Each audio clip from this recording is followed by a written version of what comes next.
पन्नगे च सुरेन्द्रे च कौशिके पाद संस्पृशि निर्विशेष मनस्काय श्री वीरस्वामिने नमः। आरहत वाङ्मय में कहा गया है, विनयम्पि जो उवा ईणे चो इओ कुप्पई नरो दिव्यम सो सिरि मेज्जन्ति दंडेन पड़ी से है। जैन श्वेतांबर तेरा पंथ धर्म संघ का मर्यादा महोत्सव का समारोह और आज उसका मध्यवर्ती दिवस, दूसरा दिवस। हमारे धर्म संघ में ऐसे अनेक कार्यक्रम आयोजित होते हैं। एक वर्ष में अनेक प्रोग्राम हो जाते हैं। उनमें मर्यादा महोत्सव की अपनी महिमा है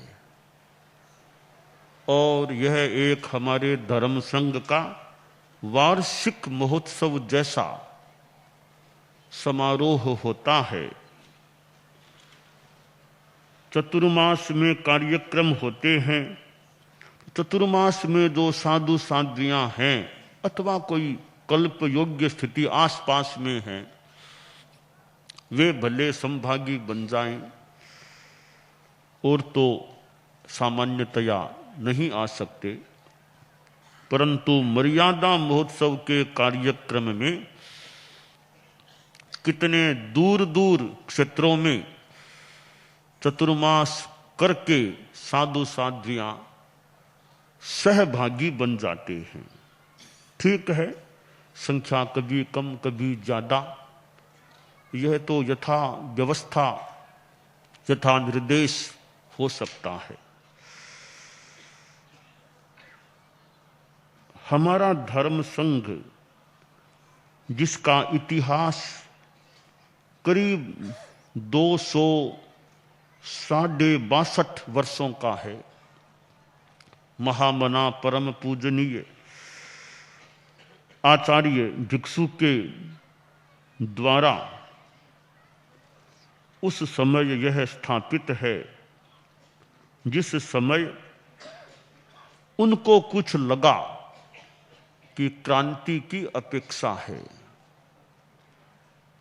शांति की बात अच्छी है, शांति रहना अच्छा ही है, परंतु शांति में रहने के लिए क्रांति को छोड़ दे, यह भी एक चिंतनीय बात है। तो भी शांति में रहो, शांति में रहो, क्यों अपने करो, शांति में रहो। एक सीमा तक तो बात ठीक हो सकती है, क्यों अपने करो, शांति में रहो। पर शांति, आचार्य भिक्षु शांति में ही बैठे रह जाते भी क्यों नया करना, बस बैठे हैं, चलता है, तो संभवतः यह तेरा पंथ सामने नहीं आता। तो शांति अच्छी चीज है, परंतु शांति भीतर में रखते हुए भी जरूरत हो तो क्रांति भी करनी चाहिए, क्रांति भी होनी चाहिए। क्रांति में भी शांति रहे और शांति में भी अपेक्षित हो तो क्रांति भी हो। यह शांति और क्रांति दोनों में सामंजस्य रहे तो कुछ विशेष प्राप्त हो सकता है। और यह शांति की बात है, चित्त समाधि की बात है। मैं भी साधु साध्वियों से बात करता हूं भी, चित्त समाधि कैसे है, चित्त समाधि कैसे है, पूछताछ भी करता हूं। और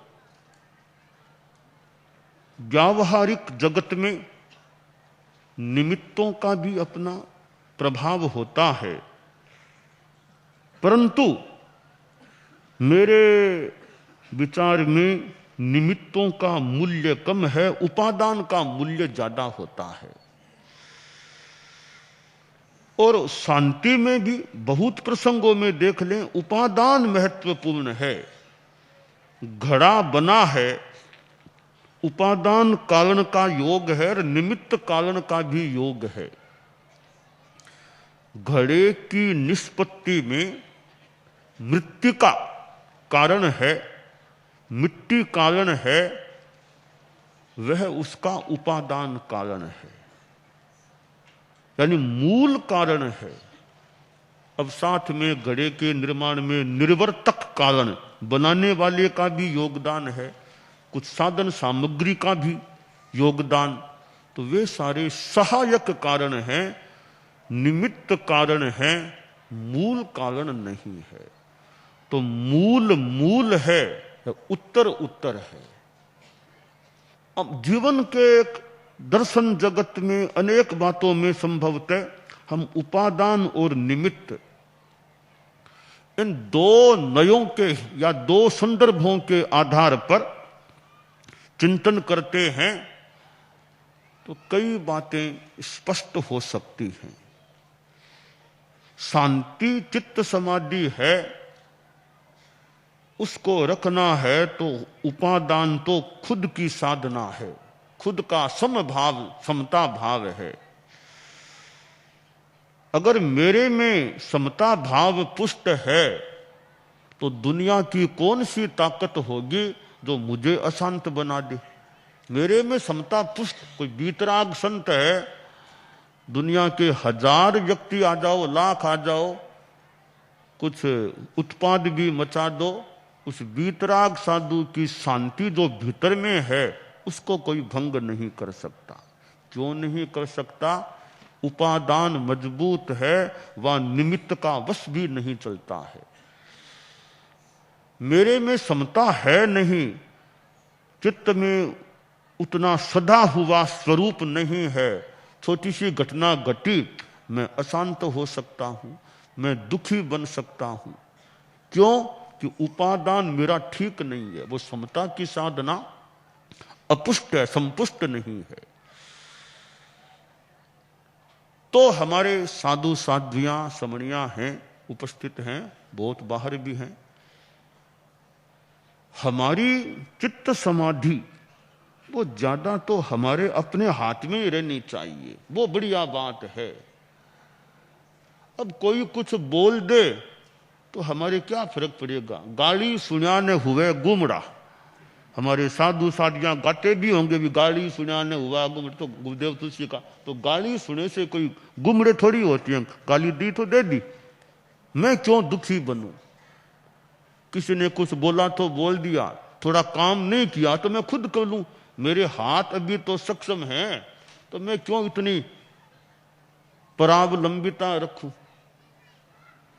कि भी सहायक चाहिए, सेवक चाहिए। आप लोग भी गृहस्थ हैं, भी सेवक चाहिए, नौकर चाहिए, काम करने वाले चाहिए। ठीक है, सापेक्ष बात है, सहायक भी कई बार अपेक्षित होता है। और कहीं कहीं भाई मेरे नौकर तो मेरे 4 मेरे पास है, 2 हाथ 2 पांव मेरे 4 नौकर हैं, ये 4 नौकर मेरे पास है, इन चारों का उपयोग करूं, अपना काम जो भी, दूसरों का भी काम अपने हाथों से कर दूं। मेरे पैर ठीक है और हाथ ठीक है, ये 4 नौकर मेरे पास हैं तो प्रकृति से प्राप्त है, इनका उपयोग करूं। और दूसरों की सेवा का मैं अनपेक्षित अनुचित रूप में क्यों आशा रखूं, क्यों अपेक्षा रखूं? इतनी मन में शांति रहेगी भी, अपना काम खुद कर लो ना, क्यों दूसरों के भरोसे में बैठा रहूं? तो यह चित्त समाधि और शांति हमारे भीतर में रहे, हमारे वश में रहे, यह अपेक्षा है। अब चित्त समाधि में निमित्त तो खैर दूसरे बन ही सकते हैं, उपादान इतना मजबूत हो जाए कि निमित्त का ज्यादा प्रभाव न रहे। मैं परसेंटेज में कल्पना करूं तो हमारी चित्त समाधि व शांति में कम से कम 90% तो हमारी अपनी साधना काम कर सकती है।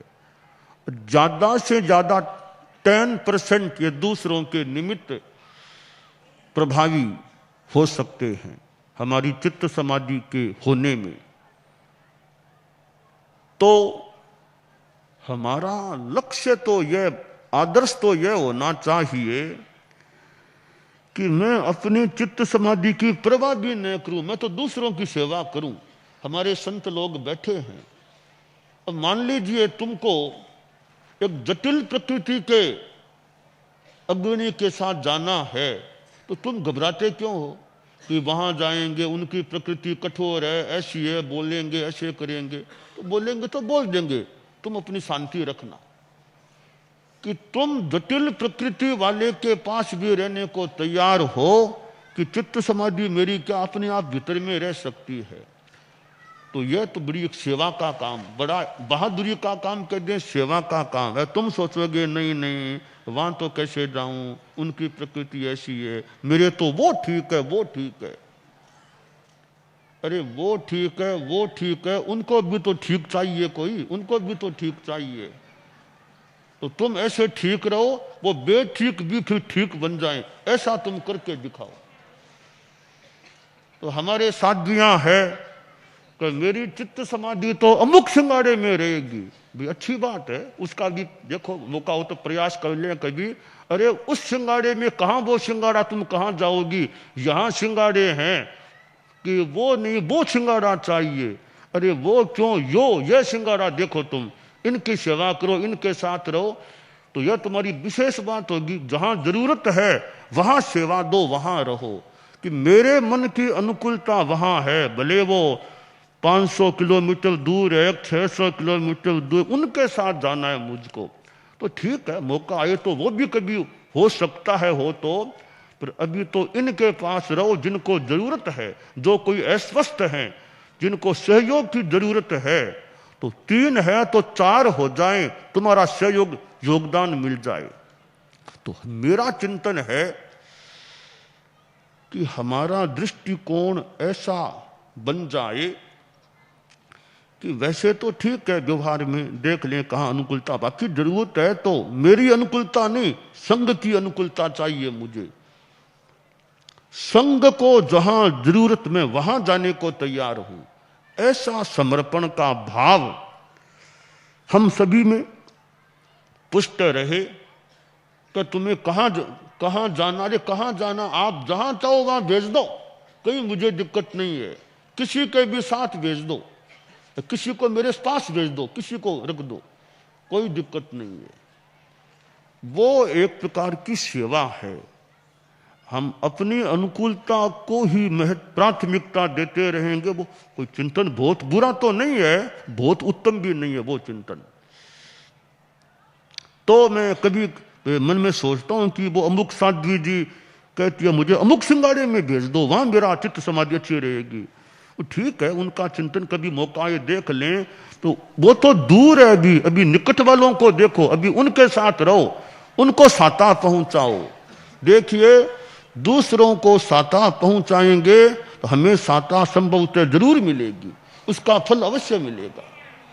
दूसरों को अगर हमने साता हम पहुंचा रहे हैं, आज नहीं तो कल हमें जरूर उसका फल मिलेगा, हमें चित्त समाधि मिलेगी, शांति मिलेगी, अनुकूलता मिलेगी। हम दूसरों को साता पहुंचाएंगे तो यह चित्त समाधि है वो स्ववश ज्यादा रहे, पर वश वो ज्यादा न हो।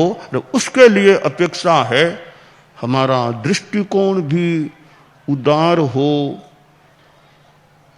सामुदायिक चेतना वाला हो, और सहन करने का हमारा विकास भी हो जाए।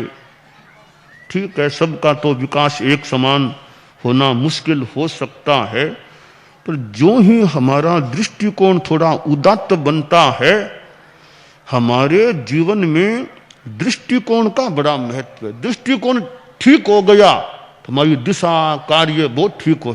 दृष्टिकोण ठीक नहीं है तो कार्य, हमारे आचरण, हमारा व्यवहार वो गलत हो सकता है। तो यह हमारे सम्यक दर्शन की बात है, वो बहुत बढ़िया दृष्टिकोण सम्यक है तो आचार भी फिर ठीक होने की संभावना में आ सकता है। इसलिए हमारे तात्विक विवेचन में कि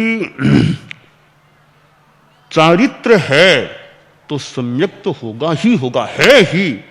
सम्यक दृष्टिकोण के बिना सम्यक चारित्र हो ही नहीं सकता। चारित्र के बिना सम्यक्त्व हो सकता है, पर सम्यक्त्व के बिना चारित्र हो नहीं सकता।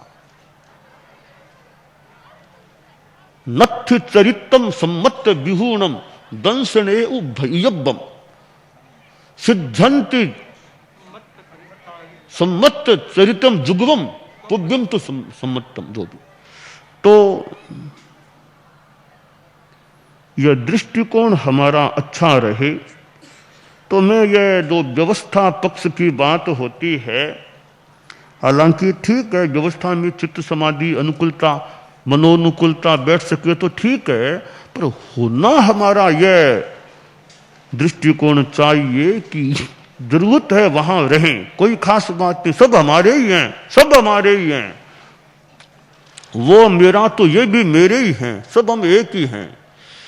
यह हमारी एकता का चिंतन कि एक धर्म संघ के हम सदस्य हैं तो ये भी मेरे साधर्मिक हैं, वो भी साधर्मिक हैं, तो इनको जरूरत है तो अभी यहां रह जाऊं, कोई बात नहीं, इनको सहयोग दूं, सेवा करूं। देखिए जिंदगी में थोड़ा कठिनाइयों को झेलने का भी हमारे में मादा होना चाहिए। अच्छा कुछ प्राप्त होने की संभावना है तो उसके लिए थोड़ा कष्ट भी झेलना पड़े तो झेलें, क्यों? कुछ विशेष मिल सकेगा, अच्छा मिल सकेगा। कष्टों से डरते रहेंगे, कष्ट है वहां तो कौन जाए, तो फिर जिंदगी में विशेष मिलना भी अस्पष्ट है, मुश्किल है फिर वे। तो कष्ट के साथ स्पष्ट है कुछ मिलना। कई बार फूल के साथ कांटा भी होता है ना, तो अच्छी चीज के साथ यह कष्ट का कांटा भी थोड़ा झेलना पड़ सकता है, तो बाद में जो उपलब्धि होगी वो अपने आप में विशेष हो सकती। आचार्य भिक्षु कष्टों से घबरा जाते। आज मर्यादा महोत्सव तेरा पंथ में होता क्या? वो कष्टों से दूर रहते, नहीं कष्ट है मैं तो कहीं नहीं, कुछ नहीं करूंगा। तो यह मर्यादा महोत्सव तेरा पंथ में कैसे, तेरा पंथ भी कैसे होता? तो हम आचार्य भिक्षु को देखें कि क्रांति तो शांति बढ़िया चीज है, शांति बहुत ही अच्छी चीज है, परंतु शांति में रहने के लिए क्रांति हो ही नहीं। थोड़ा किसी के जचे न जचे, तो अच्छी चीज है तो करो, क्रांति करो, अच्छा काम करो, बाद में परिणाम अच्छा आ सकेगा।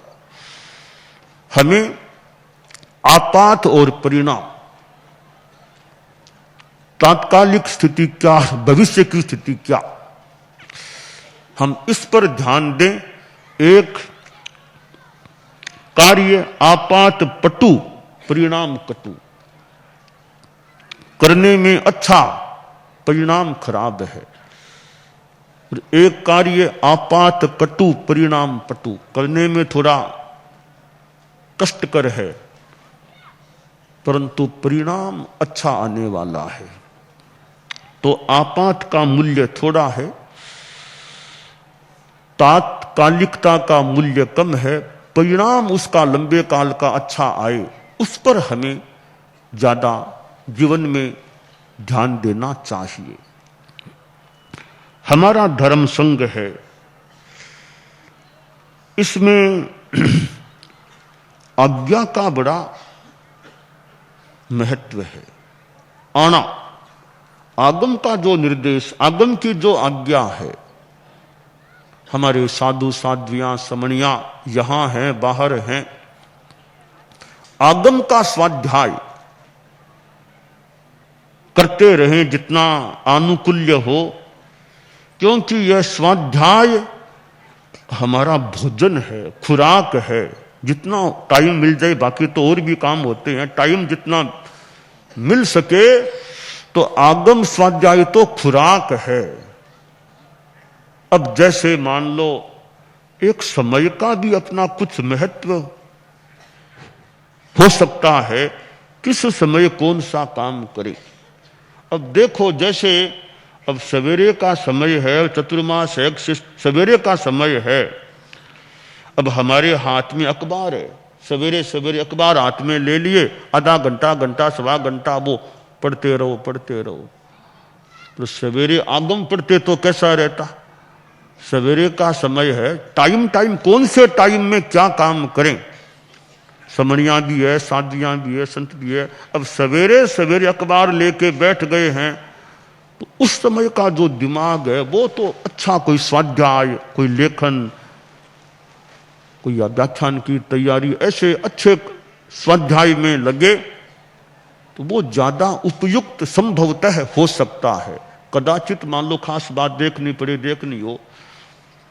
मैंने परम पूज्य आचार्य तुलसी को देखा, उनके पास रहने का भी सौभाग्य मिला।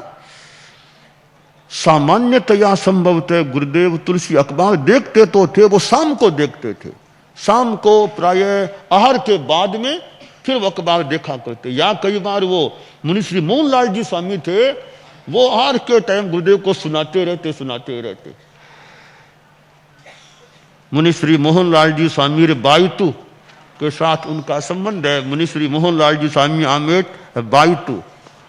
आज वो बायतू के लोग सेवा में थे, झंडानी परिवार, जो वो बाइया ने वो निश्चय बोलिए गीत बनाया था बाइयों के लिए।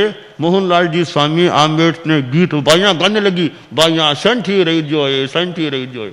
तो मुनि श्री मोहनलाल जी स्वामी हमारे धर्म संघ के जो आमेट से होते थे, और महोत्सव के दिनों में गीत वगैरह संत लोग गीत गाते, तो मोहनलाल जी स्वामी के गीत भी उनके संभवतः अच्छे होते थे। और एक अच्छे हमारे धर्म संघ के आचार्य भिक्षु स्वामी जी तेरा पंथ की बात बताने में और में, क्षेत्रों को संभाल करने में और में संभवतः उनका अच्छा एक रुझान रहता था। तो यह जो स्थिति है कि सवेरे हमारा समय आगम आदि के अच्छे स्वाध्याय में लगे। अखबार आचार्य महाप्रज्ञ जी को मैंने देखा, वे संभवतः प्राय मध्याह्न आहार के बाद अखबार को देखने में, कभी कभी पहले भी पढ़ते हूँ पता नहीं, प्राय मैं स्वयं जाता और मध्याह्न आहार के बाद अखबार वगैरह वो पास में रहते संभवतः। तो अखबार पढ़ने का समय कौन सा, आगम पढ़ने का समय कौन सा। अखबार जो उपयोगी वो ठीक देख लिया जा सकता है, बाकी ज्यादा अखबार में जहां बहुत महत्वपूर्ण बात न हो, यह सामान्य क्रिकेट देखना और वो देखना, इनमें जितना हमारा समय कम लगे, अपने अच्छी कोई शिक्षा की बात, कोई अच्छी विज्ञान संबंधी, ज्ञान संबंधी या कोई सूचना खबर वगैरह भले देख लें, तो हमारा टाइम मैनेजमेंट साधु साधियों का, समणियों का, वो व्यवस्थित रहे कि किस समय कौन सा कार्य, वो दैविक घड़ी, वो किस समय कौन सा काम करना ठीक रहे। अब चितालना करना, अब वो रात में थोड़ा चितालना टाइम मिल जाए, अगर 10वें आलियम, उत्तर जयनानी, और भी कोई ढाले हैं वगैरह वगैरह ग्रंथ हैं, भक्तामर है, संस्कृत के ग्रंथ हैं, जो भी चितालना होता रहे। सिंगाड़े के सब, साज के सब बैठ गए, पश्चिम रात्रि में चितालना करें या और कोई अच्छा चिंतन मंथन अध्ययन करें, तो समय का हमारा अच्छा उपयोग हो। और किस समय क्या काम करना, इसमें भी हमारा सम्यक चिंतन, सम्यक विवेक रहे। तो आगम परम पूज्य आचार्य तुलसी, आचार्य महाप्रज्ञ जी आदि ने जो आगमों का संपादन का कार्य किया है, और आचार्य तुलसी इस कार्य के प्रमुख नेतृत्व, उनका प्रमुखत्व, उनका वाचना प्रमुखत्व था। मैंने तो कहा भी था कि आगम कार्य को एक साम्राज्य मान ले, राष्ट्र मान ले, इसके राष्ट्रपति आचार्य तुलसी थे। इसको राष्ट्र माने तो इसके प्रधानमंत्री आचार्य महाप्रज्ञ जी थे, और सब उनके लोक सहयोगी मान ले। तो आज मैं अपने आगमों को देखूं तो ठीक है, परिष्कार और तो कहीं कहीं और अपेक्षित हो सकता है, पर आगम पढ़ने से जानकारियां, ज्ञान वृद्धि हो सकती, यानी टिप्पण इतने लिखे हुए हैं, संस्कृत छाया भी मिलती है प्राय प्राय संभवतः, मूल पाठ है, अनुवाद है, परिशिष्ट वगैरह वगैरह हैं। अब एक भगवती को देखें, कितने खंड उसके आ चुके हैं, भगवती भाष्य, और कितना उनसे ज्ञान पढ़ते पढ़ते, और भी हमारे आगम हैं। तो इनके स्वाध्याय से हमारी ज्ञान की वृद्धि और साथ में वैराग्य समृद्धि हो सकती है, प्रेरणा मिल सकती है। तो आज्ञा, आगम के जो निर्देश हैं, आनाए मामगम धम्मम, हम उस आज्ञा की आराधना करें, आगम स्वाध्याय करें, और आगम के निर्देशों के प्रति हम जागरूक यथोचित रहने का प्रयास रखें। आचार संबंधी कितनी बातें हमें आगमों में मिल जाती है, एक 10वें आलियम में कितनी बातें मिल जाती है। गोचरी संबंधी बात 10वें आलियम में, भाषा संबंधी बात 10वें आलियम में, और भिक्षु कौन, भिक्षु के लक्षण 10वें आलियम में। कभी मन अस्थिर हो जाए तो चूलिका पठनीय है, मननीय है, पहली चूलिका। तो आगम स्वाध्याय के प्रति हमारा आकर्षण, हमारा मनोभाव बना रहे। गृहस्थ हैं वे भी अनुवाद पढ़ लें, टिप्पण देख लें, तो उपासक श्रेणी के हैं ग्रंथों का, आगमों का वो मूल यानी अनुवाद वगैरह, मूल पाठ को छोड़ दें, अनुवाद और टिप्पण भाष्य, उनको पढ़ने से हमारा मौलिक ज्ञान, आगमिक ज्ञान समृद्ध हो सकता है। अब मर्यादा की बात है, हमारी संघीय मर्यादाएं हैं। अब ये कुछ मर्यादाएं तो मानो स्तंभ जैसी स्तंभ हैं। सर्व साधु साध्वियां एक आचार्य की आज्ञा में रही, यह हमारे संघ की मर्यादा है। एक स्तंभ है, महास्तंभ है कि एक आचार्य, 2 3 4 नहीं, 25-50 साधु उनके, 50 साधु उन आचार्य के, वो नहीं, इतनी साधियां उनकी, इतनी साधी, एक ही आचार्य। यह हमारे संगठन की एक महत्वपूर्ण स्थिति है कि एक आचार्य की आज्ञा में सब साधु साध्वियां चले, समणियां भी मान लो, और श्रावक श्राविकाएं भी धार्मिक संदर्भों में एक आचार्य के नेतृत्व में। विहार चतुर्मास आचार्य की आज्ञा से करे तो कितनी बड़ी एक स्तंभपूर्ण मर्यादा की, अपने मन मत्ते नहीं कि अमुक जगह करूंगा, ऐसे नहीं, आचार्य श्री का आदेश होगा तो करेंगे। तो यह हमारे संघ की बहुत अच्छी मर्यादा है, हमारे संघ की एकता का आधार भी है ये मर्यादाएं कि चतुर्मास विहार आचार्य की आज्ञा से करें। शिष्य शिष्याएं नहीं बनाना, कितनी अच्छी मर्यादा है। हमारे संघ में 2-3 दिन पहले मेरे पास संत बैठे थे, पश्चिम रात्रि में हमारे कई संतियों, चर्चा और भी हुई हमारी कि हमारे संघ की एकता के आधार हैं। अब शिष्य परंपरा न होना एकता का बड़ा आधार है, वरना 15 मेरे शिष्य, 20 उनके शिष्य अपने अपने हो गए, या अपना अपना कुछ नहीं, सब एक आचार्य के हैं, शिष्य हैं। तो बड़ी स्वस्थ, बड़ी एक एकता का आधारभूत बनी हुई मर्यादा है। एक आधार यह भी है, दीक्षा देना तो हर कोई दीक्षा भी न दे, दे वो भी योग्यता को ध्यान में रख करके दे। अब मुमुक्षु बाइयां है, अब जो वर्षों तक मान लो संस्था में रह गई है, तो आशा करें उनकी योग्यता का कुछ आकलन तो रहते रहते हो सकेगा, उनमें संस्कार भी आ सकेंगे। और मुमुक्षु बाइयां भी एक पारमार्थिक शिक्षण संस्था के अंतर्गत हैं।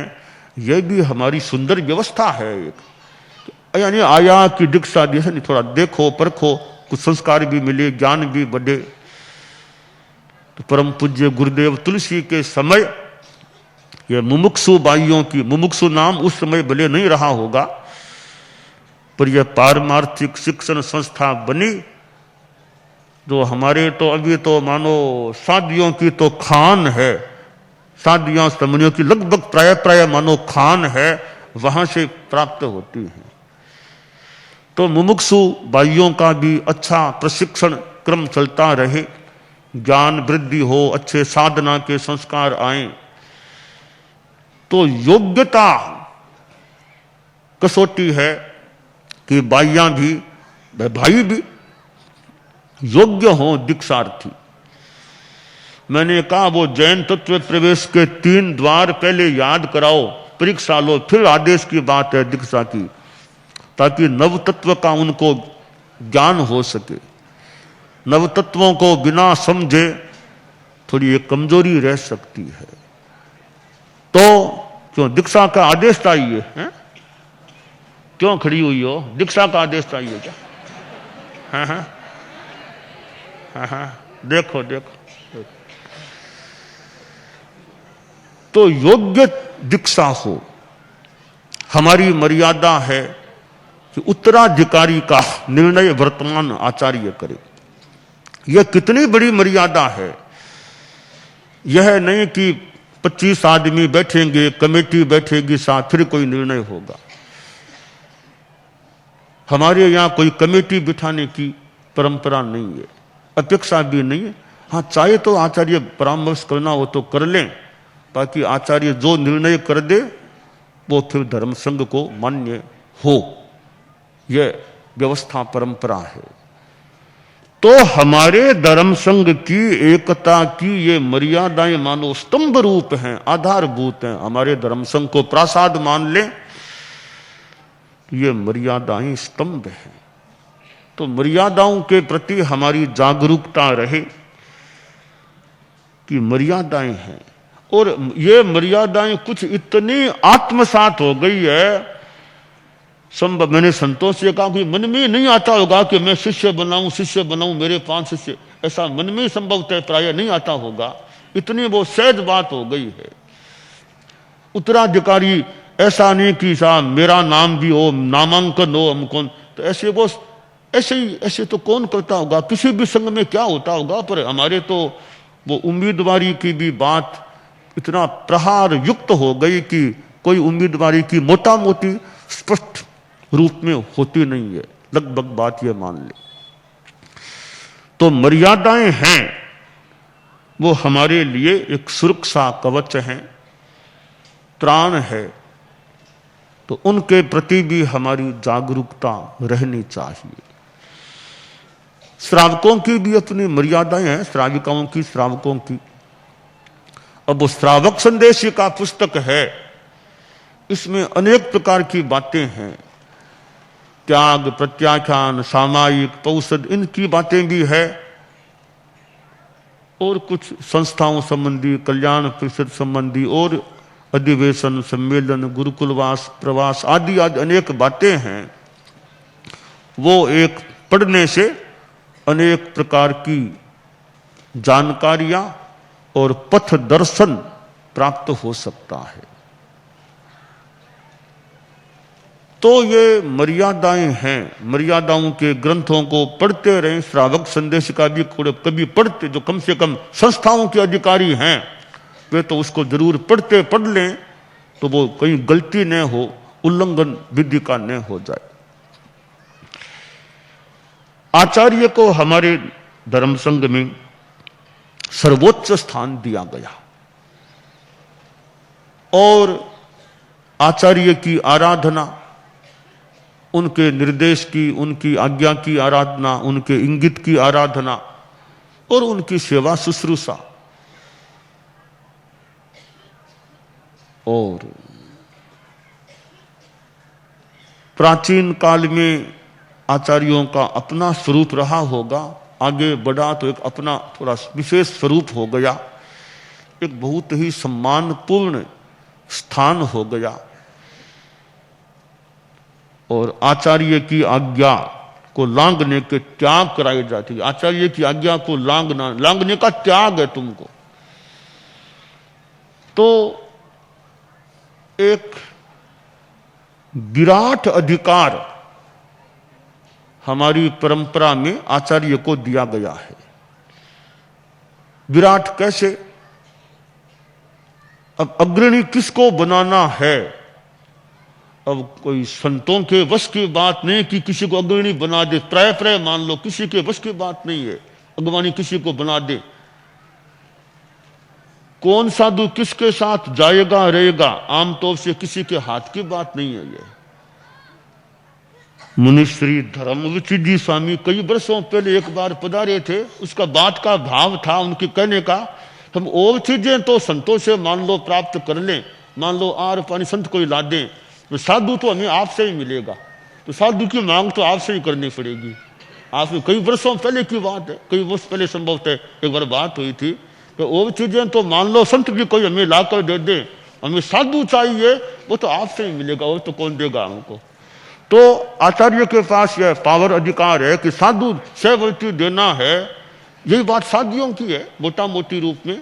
अगवानी किसको बनाना है तो साधियों के बस की बात नहीं, किसी को अगवानी बना दे। क्यों? ठीक है ना, वो आचार्य बनाएंगे तो ही हो सकेगा। अब साध्वी प्रमुखा कौन बने, ये साधियों की अधिकार की बात नहीं, कौन जिसको बनाए वही बन पाएगी वो से। उत्तराधिकारी कौन, आचार्य के अधिकार की बात है। तो यो हमारे धर्म संघ में स्थूल भाषा में तो एक सम्राट का सा दर्जा कह दें, जो अपने आप ही मिल गया या पावर से मिल गया, तो वो है।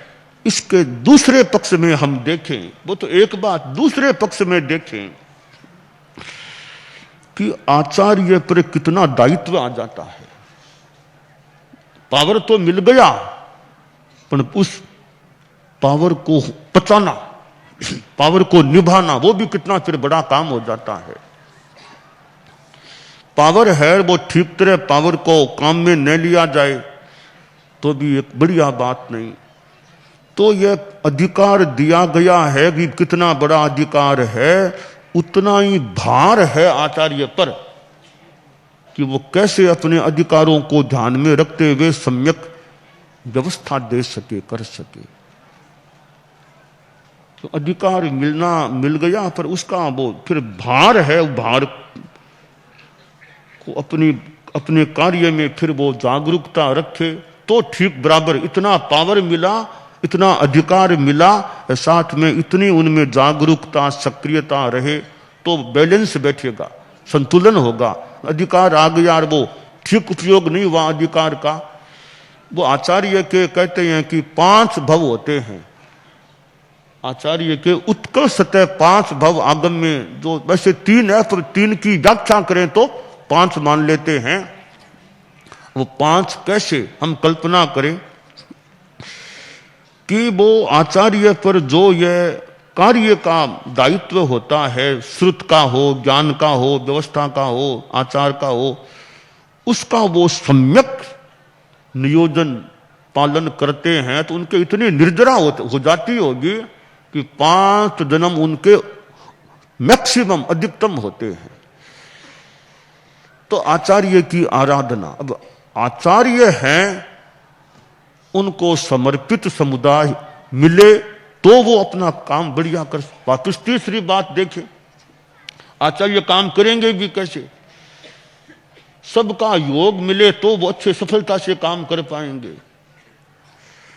तो ये अनेक पक्ष हैं कि आचार्य के पास इतना बड़ा अधिकार है हमारे धर्म संघ में, तो साथ में इतना बड़ा भार भी है। और साथ में वो साधु साध्वियों आदि का वो सहयोग है तो वो अच्छे ढंग से अपना काम कर सकेंगे। तो हमारी अनेक बातें यूं आपस में अन्योन्य मिश्रित हैं, जुड़ी हुई हैं। तो अब कहीं कहीं अधिकार है आचार्य के पास तो वो कड़ाई से भी कह सकते हैं। आज तुम्हारे पास मान लो संत है तो चाहे तो 2 दिन क्या आज का आज तुमसे वापस ले सकते हैं, लेके वो किसी को दे सकते हैं। अधिकार यहां तक का है, ले न ले वो अलग बात है, तो तुम्हारा भी कुछ कमी करना पड़ेगा ना कुछ, तो फिर मान लो तो देख, पर वो अधिकार यहां तक है कि सब शिष्य तुम्हारे नहीं है, शिष्य गुरु के हैं। तो यह तेरा पंथ के आचार्य का अधिकार है। किसी भी साध्वी को किसी भी सिंगाड़े से आचार्य मन हो जाए, धार ले या करना हो तो कहीं से हटा सकते हैं, कहीं उसको रहने का निर्देश दे सकते हैं।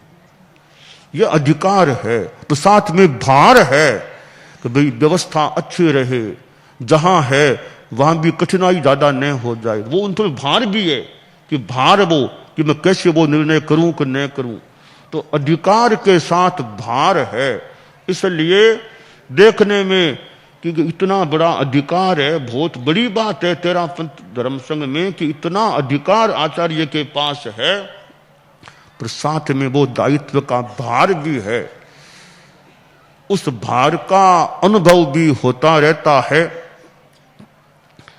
और कार्य अच्छे ढंग से चलाया जा सकता है। तो आचार्य की आराधना तो हमारा कर्तव्य है। हम आचार्य की भी शिष्य शिष्याएं हैं, साधु साध्वियां समणियां श्रावक श्राविकाएं भी हैं, कि आचार्य की सम्यक आराधना करें। और यह गण हमारा संग है, संग हमारा आश्रय है।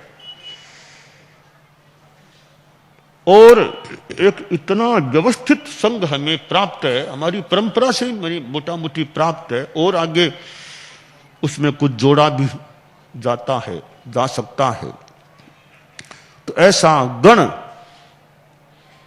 जिसे नंदन वन कहा गया, इस संघ की आराधना करें कि संघ हमारे लिए ऊपर है, व्यक्ति गौण है, संघ हमारे लिए मुख्य है। कि संघ का हित होना चाहिए, मेरा व्यक्तिगत तुम्हारा व्यक्तिगत हित हो न हो, हमारे संघ का विकास हो, संघ का प्रगति का क्रम अच्छा रहे, संघ का कल्याण संघ का हित होता रहे, और संघ की सेवा जितनी हम कर सके वो हमारा करने का लक्ष्य हो, प्रयास हो। तो हम संघ की गण की अच्छी आराधना कर सकते हैं। और संघ भी आखिर क्यों है? धर्म के लिए है। मूल धर्म के लिए हमने संघीय जीवन मानो सिद्धांततः स्वीकार किया है। तो धर्म को कभी नहीं छोड़ना है। चयज देहम नहु धम्म शासनम, धर्म शासन मेरे से न छूटे। शरीर तो भले कभी छूटने वाला होता ही है, तो संग बीच में यानी धर्म शासन मेरे से बीच में न छूट जाए, यह धर्म निष्ठा हमारे में रहे कि मेरी साधना अच्छी चले, तो वो हमारी जागरूकता रहे। मैंने 3 बातें बताई थी कि आत्मा, संग और शरीर, ये 3 चीजें हैं। हमारा चिंतन यह हो कि आत्महित भी हो, संग हित भी हो और शरीर हित भी हो। कि आत्मा तो मूल है ही, उसका कल्याण करना है, आत्म कल्याण। तो आत्मा का हित हो, आत्मा की निर्जरा, संबर और निर्जरा की मेरी साधना अच्छी चले तो मेरी आत्मा का हित हो सकेगा। अब संग हित है कि मेरी आत्मा की साधना चले, उसके साथ संग का अहित मेरे द्वारा न हो, संग का भी हित हो मेरे द्वारा।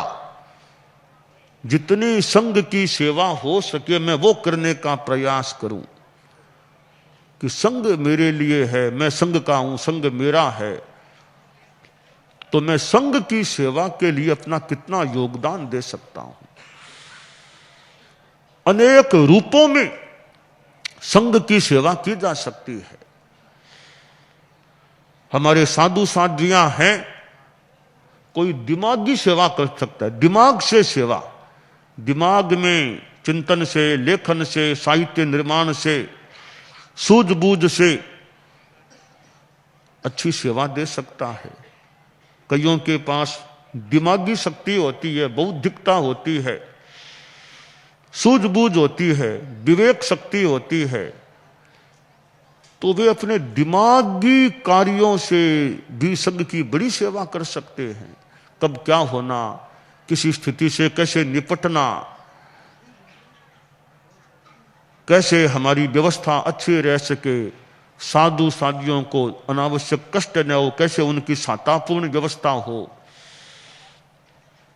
तो मैं गुरुकुलवास में देखूं, हमारे साधु साधियों में गुरुकुलवास में भी संभवतः कई दिमागी शक्ति वाले उधर दिमागी सेवा दे सकते हैं और देते भी हैं संभवतः, तो वो दिमागी भी सेवा हो सकती है। कोई कोई शरीर से इतने निर्जल न लगे, पुष्ट हैं, उनसे काम करा लो, भले गोचरी करा लो, पानी करा लो, और पट्टा मंगवा लो, वो मंगवा लो, इधर भेज दो, उधर भेज दो, वो इतने वृषभ जैसे निर्जल न लगे हमारे संतों को, साधियों को, वृषभ जैसे हैं, कर्मठ हैं, काम करा लो कितना ही, बड़े सेवा करने वाले, वो बहुत अच्छी सेवा हो रही है उनके द्वारा। और जो प्रशासन के कार्य में हैं, वो अपने उस कार्य के द्वारा कि प्रशासन, शासन, व्यवस्था, प्रबंधन, वो कार्य कैसे बढ़िया, उसके माध्यम से सेवा दे सकते हैं। तो जैसे गुरुकुलवास में मैं देखता हूं, अनेक रूपों में गुरुकुलवास में साधु साध्वियां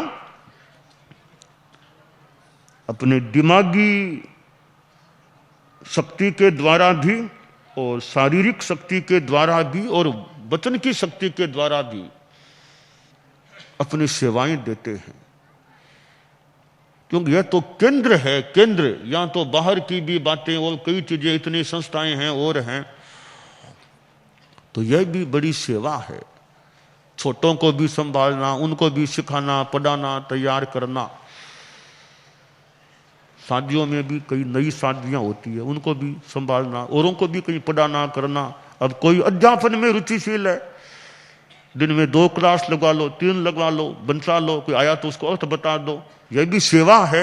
मेरे पास ज्ञान है, संस्कृत का है, प्राकृत का है, आगम का है, और भी है, तो आओ कोई पूछो, उसका उत्तर देते हैं, बताते हैं, यह भी एक बड़ी अच्छी सेवा होती है। तो सेवा, संघ की सेवा के अनेक रूप होते हैं, और कई तो एक से सुरक्षा कर्मी जैसे, कहीं कोई जरूरत है तो उनको खड़ा कर दो, वहां सुरक्षा की बात है। कोई दबंग होते हैं, निर्जल न लगे, दबंग होते हैं, डरते नहीं है, कोई कठिनाई की स्थिति है, वो सामने आके संभाल कर सकते हैं। तो संघ सेवा अनेक रूपों में हो सकती है। हमारे बैर बिहार के साधु साध्वियां हैं, अब न्यारा में भी अब व्याख्यान भी देना, तपस्या का भी उपक्रम चलवाना, और भी कार्यक्रम करवाना, तो वहां भी तो कितना श्रम करना हो सकता है। तो न्यारा बहिर बिहार में रहने वाले, यहां तो रोज का व्याख्यान सबको देने की जरूरत नहीं है, यहां तो काफी तो फ्री है, कोई व्याख्यान का जिम्मा नहीं गुरुकुल प्राय अधिकांश पर। हमारे साध्वी प्रमुखा जी भाषण दिला दें, साध्वी वरिया चौमासे में और में बोलती है, या कभी मुख्य मुनि बोलते हैं, या कोई कोई हमारे संत है, कोई कभी कभी साध्वियां भी है, वो अपना व्याख्यान देते, बाकी सब फ्री है, कोई व्याख्यान का इतना जिम्मा नहीं है। कोई रात में अपना प्रोग्राम चलाते कोई, तो सब पर वो रोज का जिम्मा नहीं है। तो न्यारा में तो रोज का व्याख्यान देना है तो तैयारी करो, सरदार साहब चौमासे के लिए भेज दिया, अब व्याख्यान की तैयारी करो, रोज आगे से आगे, आगे से आगे। तो गुरुकुलवास में है, गुरुकुलवास का रूप अलग है, न्यारा का रूप अलग है। वहां अपने ढंग से काम करना होता है। कभी दर्शन देने जाओ, कभी कहीं जाओ, वो करो। तो न्यारा में रहने वाले साधु, यही बात समनियों की है।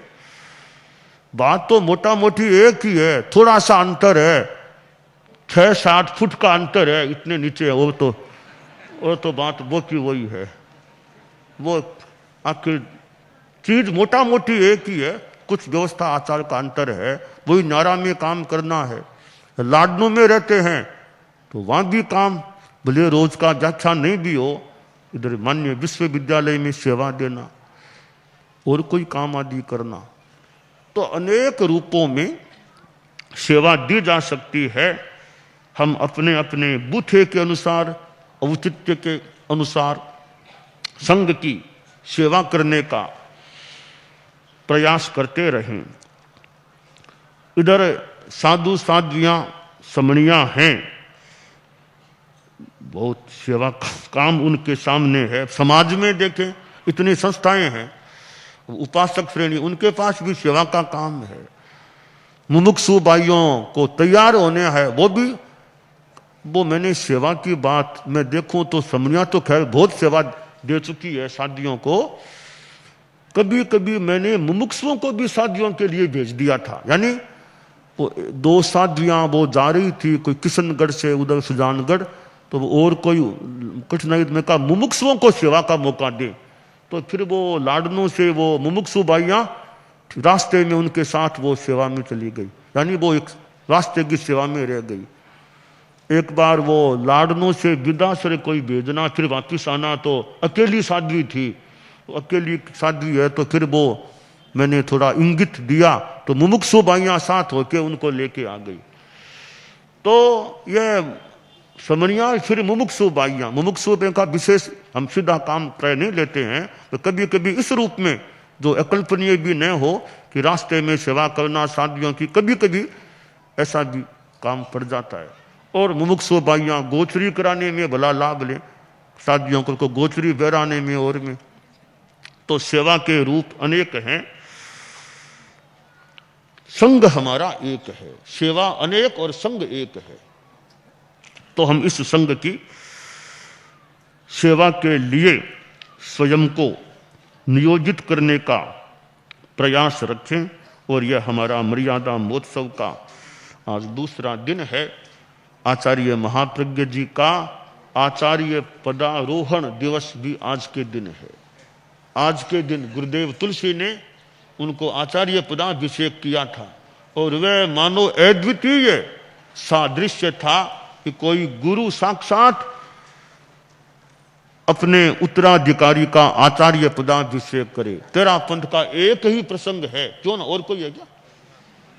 एक ही प्रसंग है कि अपने गुरु के द्वारा अभिषेक आचार्य पद का किया जाए।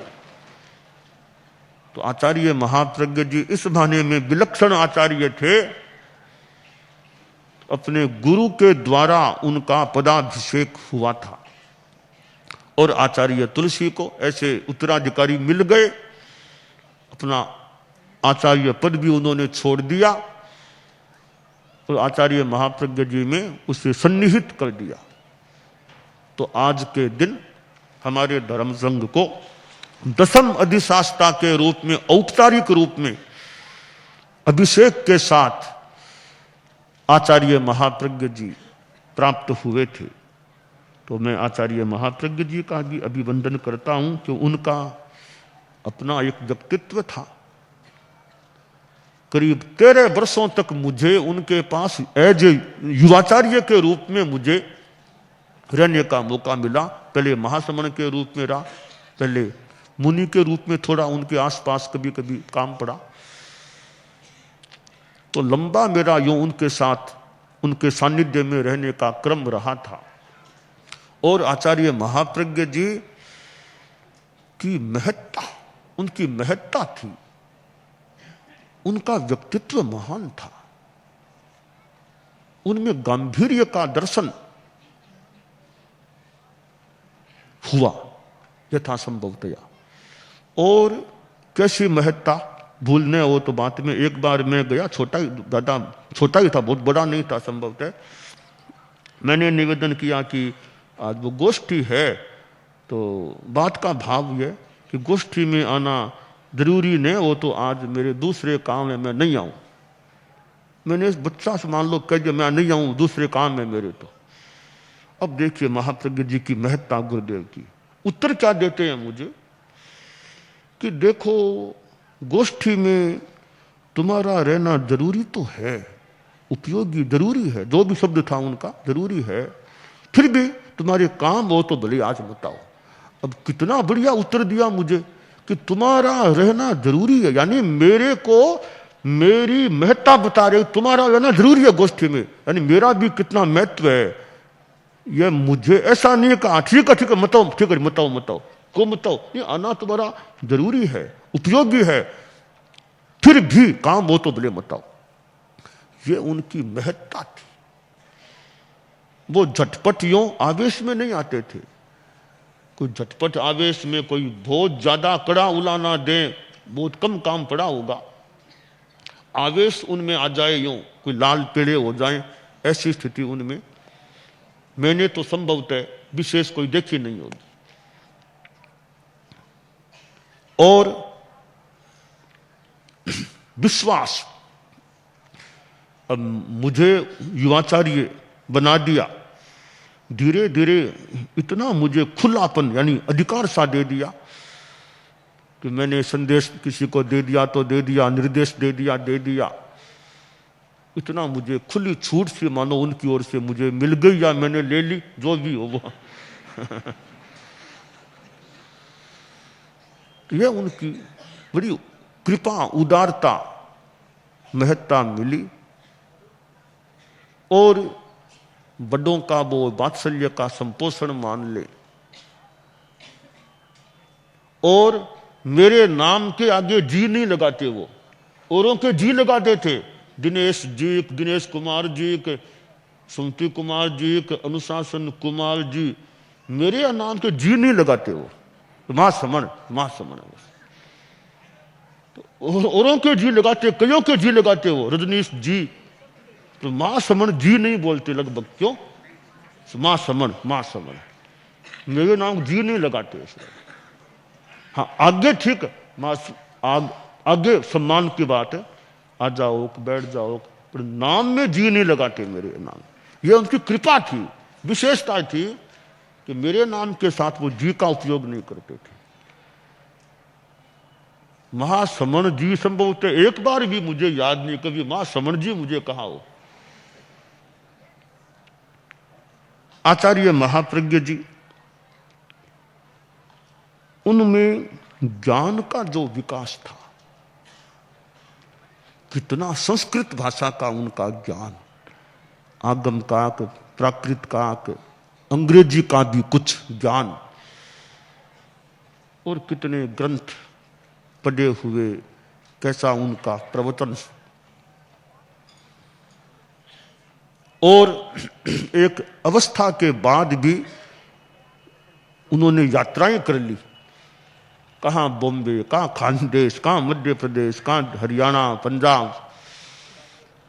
जीवन के 9वें दशक में कितनी यात्रा कर ली। तो ऐसे गुरुदेव के प्रति हमारी भावांजलि, श्रद्धांजलि। और यह आज का हमारा दूसरा दिन, इससे भी हमें प्रेरणाएं मिले। अनेक हमारे मुख्य मुनि ने भी बातें बताई है, मैंने भी कुछ बताया है, और भी, तो सबसे हमें अच्छी प्रेरणाएं मिले, यह काम्य है।